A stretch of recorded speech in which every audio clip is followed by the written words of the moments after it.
হাবিবের প্রতি দুরূদ শরীফ পাঠ করে আল্লাহ তোমার শাহী দরবারে হাত উঠিয়েছি। মেহেরবানি করে আল্লাহ আমাদের এই সমস্ত ইবাদতকে আল্লাহ তুমি কবুল ও মঞ্জুর করে নাও।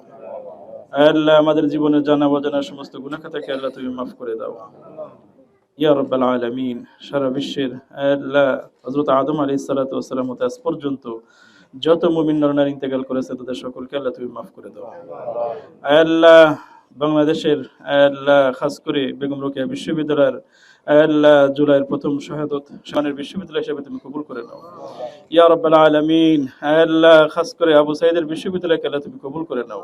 আবু সাইদকে আল্লাহ তুমি কবুল করো। আল্লাহ আবু সাইদকে তুমি কবুল করে নাও। আল্লাহ আবু সাইদের জীবনের সমস্ত গুনাহ খাতাকে আল্লাহ তুমি মাফ করে দাও। আল্লাহ তাকে তুমি জান্নাতি হিসেবে কবুল করে নাও। আল্লাহ তাকে তুমি জান্নাতি হিসেবে কবুল করো। আল্লাহ তার জীবনের সমস্ত গুনাহ খাতাকে আল্লাহ তুমি মাফ করে দাও। যে হাতকে তোমার পছন্দ হয় সেই হাতের বরকতে আল্লাহ আমাদের দোয়াকে আল্লাহ তুমি কবুল ও মঞ্জুর করে নাও।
আমি বলবো যে এই যে সংসদটা, এই সংসদ যেমন মাননীয় প্রধানমন্ত্রী জনাব তারেক রহমানের নেতৃত্বে যারা সরকারি দল তারা এই দেশের গণতন্ত্রকে প্রাতিষ্ঠানিক রূপ দিতে আমরা কাজ করছি, তেমনি বিরোধী দলও সর্বাত্মক সহযোগিতা করছে। আমি বলবো তারাও গণতন্ত্রকে প্রাতিষ্ঠানিক রূপ দেবার জন্যে আমাদেরকে সার্বিক সহযোগিতা করছে। আপনারা নিশ্চয়ই গতকালকে আমাদের সরকারি দলের সংসদ নেতা মাননীয় প্রধানমন্ত্রী জনাব তারেক রহমানের বক্তব্য শুনেছেন, পাশাপাশি বিরোধী দলীয় নেতার বক্তব্য শুনেছেন।